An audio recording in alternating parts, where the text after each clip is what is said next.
നാലാം ക്ലാസ്സുകാരുടെ മരണകാരണം അമീബിക് മസ്തിഷ്ക ജ്വരമെന്ന് സ്ഥിരീകരിച്ചതോടെ കോഴിക്കോട് താമരശ്ശേരിയിൽ അതീവ ജാഗ്രത. രോഗത്തിന്റെ ഉറവിടം കണ്ടെത്താൻ ആരോഗ്യവകുപ്പ് ശ്രമം തുടങ്ങി. കുട്ടി കുളിച്ചുവെന്ന് കരുതുന്ന കുളത്തിലെ വെള്ളത്തിന്റെ സാമ്പിളുകൾ ആരോഗ്യവകുപ്പ് ശേഖരിച്ചു. പനി ബാധിച്ച് മെഡിക്കൽ കോളേജിൽ നിരീക്ഷണത്തിലായിരുന്ന കുട്ടിയുടെ ബന്ധുക്കൾ ഉൾപ്പെടെ 4 പേരെ ഡിസ്ചാർജ് ചെയ്തു. ബുധനാഴ്ച സ്കൂൾ വിട്ടുവന്നതിന് പിന്നാലെയാണ് താമരശ്ശേരിയിലെ 4ാം ക്ലാസ്സുകാരിയായ അനയ്ക്ക് പനിയുടെ ലക്ഷണങ്ങൾ കണ്ടു തുടങ്ങിയത്. തുടർന്ന് വ്യാഴാഴ്ച രാവിലെ കുട്ടിയെ താമരശ്ശേരി താലൂക്ക് ആശുപത്രിയിൽ എത്തിച്ചെങ്കിലും വൈകുന്നേരത്തോടുകൂടി കുട്ടിയുടെ ആരോഗ്യനില വഷളാവുകയും കോഴിക്കോട് മെഡിക്കൽ കോളേജ് ആശുപത്രിയിലേക്ക് കൊണ്ടുപോവുകയും ചെയ്തു. പിന്നീട് കോഴിക്കോട് മെഡിക്കൽ കോളേജ് ആശുപത്രിയിൽ വെച്ച് മരണം സംഭവിക്കുകയും ചെയ്തു. കുട്ടിയുടെ മരണകാരണം എന്തെന്ന് വ്യക്തമാകുന്നതിനായി പോസ്റ്റ്മോർട്ടം ചെയ്തപ്പോൾ പോസ്റ്റ്മോർട്ടം റിപ്പോർട്ട് പ്രകാരം മസ്തിഷ്ക ജ്വരം ബാധിച്ചാണ് കുട്ടി മരിച്ചതെന്ന് കണ്ടെത്തി. പിന്നീട് കോഴിക്കോട് മെഡിക്കൽ കോളേജ് ആശുപത്രിയിലെ മൈക്രോബയോളജി ലാബിൽ നടത്തിയ പരിശോധനയിലാണ് കുട്ടി മരിച്ചത് മസ്തിഷ്ക ജ്വരം ബാധിച്ചാണെന്ന് വ്യക്തമാവുകയും ചെയ്ത്. ഇതേ തുടർന്നാണ് കുട്ടിക്ക് രോഗം ബാധിച്ചത് എവിടെ നിന്ന് കണ്ടെത്താനുള്ള പരിശോധനകൾ താമരശ്ശേരിയിൽ ആരംഭിച്ചത്. കുട്ടിയുടെ വീടിന് സമീപത്ത് തന്നെയുള്ള ഒരു കുളത്തിൽ ഏതാനും ദിവസങ്ങൾക്ക് മുമ്പ് കുട്ടി കുളിച്ചിരുന്നു. ഇവിടെ നിന്നാണോ രോഗബാധ ഉണ്ടായതെന്ന ഒരു സംശയമാണുള്ളത്. ഇതിന്റെ അടിസ്ഥാനത്തിൽ ആരോഗ്യവകുപ്പ് ഉദ്യോഗസ്ഥർ സ്ഥലത്തെത്തി കുളത്തിലെ വെള്ളത്തിന്റെ സാമ്പിളുകൾ ശേഖരിക്കുകയും വിദഗ്ധ പരിശോധനയ്ക്കായി അയക്കുകയും ചെയ്തു.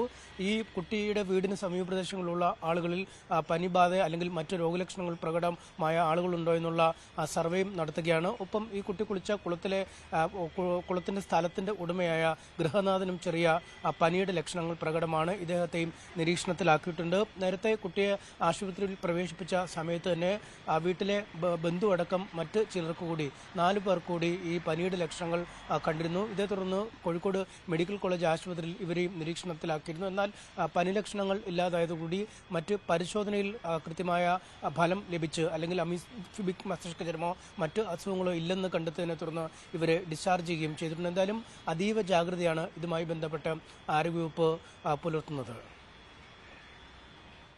പുള്ളിയിൽ അങ്കനവാടിയുടെ കോൺക്രീറ്റ് പാളി അടർന്നു വീണു.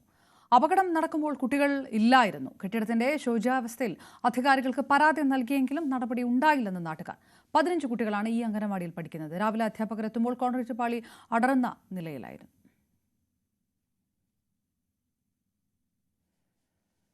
സംസ്ഥാനത്ത് പാലം നിർമ്മാണ പ്രവൃത്തികളിലെ സാങ്കേതിക നടപടിക്രമങ്ങളിൽ വരുത്തേണ്ട മാറ്റങ്ങളെക്കുറിച്ച് പഠിക്കാൻ വിദഗ്ധ സമിതിയെ നിയോഗിക്കാൻ തീരുമാനിച്ചു. പൊതുമരാമത്ത് വകുപ്പ് മന്ത്രി പി എ മുഹമ്മദ് റിയാസിന്റെ അധ്യക്ഷതയിൽ ചേർന്ന ഉന്നതതല യോഗത്തിലാണ് തീരുമാനമെടുത്തത്. IIT, NIT തുടങ്ങിയ സ്ഥാപനങ്ങളിലെ വിദഗ്ധരെ ഉൾപ്പെടുത്തിയാകും പ്രത്യേക സമിതി രൂപീകരിക്കുക. പൊതുമരാമത്ത് വകുപ്പിലെ ചീഫ് എഞ്ചിനീയർമാരെ കൂടി സമിതി ഉൾപ്പെടുത്തും. കോഴിക്കോട് നിർമ്മാണത്തിനിടെ പാലം തകർന്നതിൽ പൊതുമരാമത്ത് മന്ത്രി പി എ മുഹമ്മദ് റിയാസിനെതിരെ കേസെടുക്കണമെന്ന് രമേശ് ചെന്നിത്തല. പാലാരിവട്ടം പാലത്തിന്റെ പേരിൽ ഇബ്രാഹിം കുഞ്ഞിന്റെ പേരിൽ കേസെടുത്തവർ 3 പാലം തകർന്നു വീണിട്ടും മന്ത്രിയുടെ പേരിൽ കേസെടുക്കുന്നില്ല എന്നും ചെന്നിത്തല ആരോപിച്ചു. കോട്ടയം പാമ്പാടിയിൽ നിയന്ത്രണം നഷ്ടമായ കാർ റോഡരികിലെ മതിലിടിച്ച് 3 വയസ്സുകാരിക്ക് ദാരുണാന്ത്യം. മലപ്പള്ളി സ്വദേശിനിയായ കീർത്തിയാണ് മരിച്ചത്. അപകടത്തിൽ കാറിലുണ്ടായിരുന്ന 5 പേർക്ക് പരിക്കേറ്റു.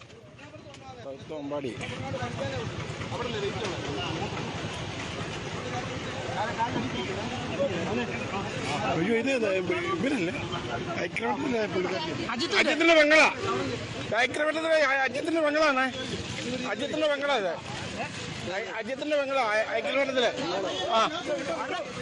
പെങ്ങളാണ്. കൊല്ലം തട്ടാമല ദേശീയപാതയിൽ നിയന്ത്രണം വിട്ട ലോറി മറ്റൊരു ലോറിയിലിടിച്ച് ഡ്രൈവർക്ക് ദാരുണാന്ത്യം. എറണാകുളം കുമ്പളങ്ങി സ്വദേശി മാക്സൺ ജോസഫാണ് മരിച്ചത്. ഒരാൾക്ക് പരിക്കേറ്റു. പാഴ്സൽ ലോറിയും ഗ്യാസ് കയറ്റി വന്ന ലോറിയും തമ്മിലായിരുന്നു കൂട്ടിയിടി. പുലർച്ചെ 5:30 ദേശീയപാതയിൽ തട്ടാമല സ്കൂളിനടുത്തായിരുന്നു അപകടം. പാഴ്സൽ ലോറിയിൽ കുടുങ്ങിപ്പോയ ഡ്രൈവറെ ഫയർഫോഴ്സ് സംഘമെത്തി വെട്ടിപ്പൊളിച്ചാണ് പുറത്തെടുത്തത്.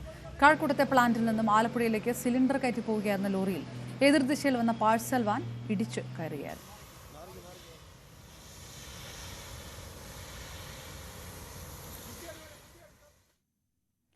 കാലടിയിൽ KSRTC ബസ്സിടിച്ച് മധ്യവയസ്കൻ മരിച്ചു.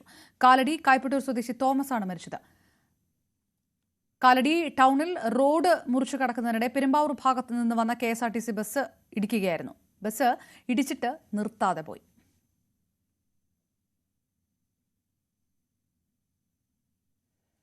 ഓണവിപണി ലക്ഷ്യമിട്ട് ഓട്ടോറിക്ഷ ഡ്രൈവർമാർ നടത്തിയ പൂക്കൃഷി വ്യാപകമായി നശിപ്പിച്ചതായി പരാതി.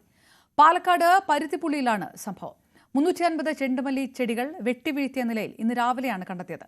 സംഭവത്തിൽ ഓട്ടോറിക്ഷ ഡ്രൈവർമാർ കോട്ടായി പോലീസിൽ പരാതി നൽകി. രാവിലെ വന്ന് നോക്കിയപ്പോൾ പന്നി തട്ടിയതാണ് വന്ന് നോക്കിയപ്പോൾ എല്ലാം തട്ടി നിരത്തിയിരിക്കുന്നു. തട്ടി നിരത്തിയവർക്ക് പന്നി തട്ടിയതല്ല, അരിവാൾ കൊണ്ട് വെട്ടി നശിപ്പിച്ചിരിക്കുകയാണ്. ഇന്നലെ ഓരോ കൂട്ടർ ഫ്ലാഗ് ഉയർത്താൻ വേണ്ടിയിട്ട് കുറച്ച് പൂ ചോദിച്ചായിരുന്നു. അപ്പോൾ അപ്പുറത്തുള്ളവർക്ക് 100 രൂപയ്ക്ക് ഞങ്ങൾ കൊടുത്തായിരുന്നു. അപ്പോൾ അവരുടെ അടുത്തും പൈസ വേണമെന്ന് പറഞ്ഞു. പൈസയെ ചോദിച്ചു, അത് പറഞ്ഞ് കട്ട് ചെയ്തു. അത് മാത്രമേ ഞങ്ങൾക്ക് ശത്രുതയുള്ളൂ, വേറെ ആരും ശത്രുതയില്ല. കടുത്ത ആരോപണം നേരിടുന്നതിനിടെ കേന്ദ്ര തെരഞ്ഞെടുപ്പ് കമ്മീഷൻ നാളെ വാർത്താസമ്മേളനം നടത്തും. നാളെ ഉച്ചയ്ക്ക് 3 മണിക്കാണ് വാർത്താസമ്മേളനം. രാഹുൽ ഗാന്ധി ഉയർത്തിയ വോട്ട് കവർച്ച ആരോപണത്തിൽ കടുത്ത പ്രതിരോധത്തിലാണ് കമ്മീഷൻ. ഇതുവരെയുള്ള കോടതി നടപടികളും കമ്മീഷന്റെ നടപടികൾക്ക് അനുകൂലമല്ല. ഈ വർഷം ഫെബ്രുവരിയിൽ മുഖ്യ തെരഞ്ഞെടുപ്പ് കമ്മീഷനായി ചുമതലയേറ്റ ശേഷം ജ്ഞാനേഷ് കുമാർ ആദ്യമായിട്ടാണ് മാധ്യമങ്ങൾക്ക് മുന്നിലെത്തുക. ലോക്സഭ, നിയമസഭാ തെരഞ്ഞെടുപ്പുകളിൽ വോട്ട് കവർച്ച നടത്തിയെന്ന ആരോപണത്തിന് പുറമെ ബീഹാറിലെ വോട്ടർ പട്ടിക ക്രമക്കേട് വിവാദത്തിനും കമ്മീഷൻ മറുപടി നൽകിയേക്കും. ബീഹാർ നിയമസഭാ തെരഞ്ഞെടുപ്പ് അടുത്തിരിക്കെ രാഹുൽ ഗാന്ധി നയിക്കുന്ന വോട്ട് അധികാർ യാത്രയ്ക്ക് നാളെ തുടക്കം. വോട്ടർ പട്ടിക പരിഷ്കരണവും വോട്ടർ പട്ടികയിലെ ക്രമക്കേടും ഉയർത്തിയാണ് യാത്ര. RJD നേതാവ് തേജസ്വി യാദവും രാഹുലിനൊപ്പം ഈ യാത്രയിൽ ഉണ്ടാകും. ഉപരാഷ്ട്രപതി തെരഞ്ഞെടുപ്പിനുള്ള സ്ഥാനാർത്ഥിയെ തീരുമാനിക്കാൻ നാളെ BJP പാർലമെന്ററി ബോർഡ് യോഗം ചേരും. പ്രധാനമന്ത്രി നരേന്ദ്രമോദി, ആഭ്യന്തരമന്ത്രി അമിത്ഷാ, പ്രതിരോധ മന്ത്രി രാജ്നാഥ് സിംഗ്, മറ്റ് പാർലമെന്ററി ബോർഡ് അംഗങ്ങൾ എന്നിവർ യോഗത്തിൽ പങ്കെടുക്കും. നേരത്തെ പ്രധാനമന്ത്രി നരേന്ദ്രമോദിക്കും BJP അധ്യക്ഷൻ JP നദ്ദയ്ക്കും ഉപരാഷ്ട്രപതി സ്ഥാനാർത്ഥിയെ തീരുമാനിക്കാനുള്ള പൂർണ്ണ അധികാരം നൽകി പ്രമേയം ഏകകണ്ഠേന പാസാക്കിയിരുന്നു.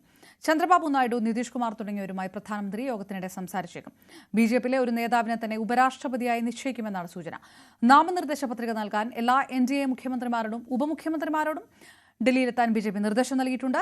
ഇന്ത്യ സഖ്യത്തിന്റെ സ്ഥാനാർത്ഥിയെ പറ്റിയുള്ള ചർച്ചയ്ക്ക് നേതാക്കളുടെ യോഗം തിങ്കളാഴ്ച ചേരും.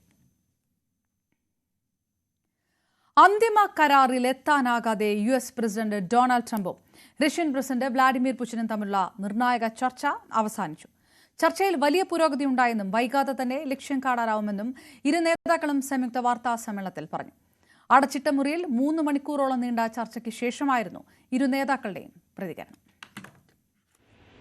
ചരിത്രമുറങ്ങുന്ന അലാസ്കയിൽ പ്രതീക്ഷകൾ നാമ്പിടുന്ന നയതന്ത്ര ചർച്ചകൾക്കാണ് അവസരമൊരുക്കിയത്. ഉദ്വേഗത്തോടെ ലോകമുറ്റുനോക്കിയ ചർച്ച അന്തിമമാക്കാനായില്ലെങ്കിലും നയതന്ത്രത്തിന്റെ ഹൈ വോൾട്ടേജ് താപത്തിൽ -12 നിന്ന് അലാസ്കയിൽ മഞ്ഞുരുകിയെന്ന് കരുതാം.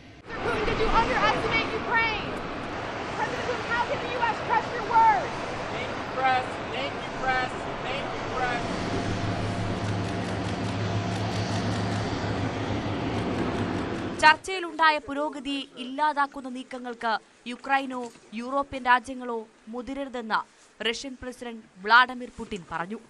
ദീർഘകാലത്തേക്കുള്ള സമാധാനമുണ്ടാവണമെങ്കിൽ ഈ സംഘർഷങ്ങളുടെ മൂലകാരണങ്ങൾ ഇല്ലാതാവണം. യുക്രൈൻ തങ്ങളുടെ സഹോദര രാജ്യമാണ്. ഇന്ന് തങ്ങൾ എത്തിച്ചേർന്ന ധാരണകൾ ആ ലക്ഷ്യത്തിലേക്ക് എത്തിച്ചേരാനുള്ള പാത തുറക്കുമെന്ന് പ്രതീക്ഷിക്കുന്നുവെന്നും പുടിൻ.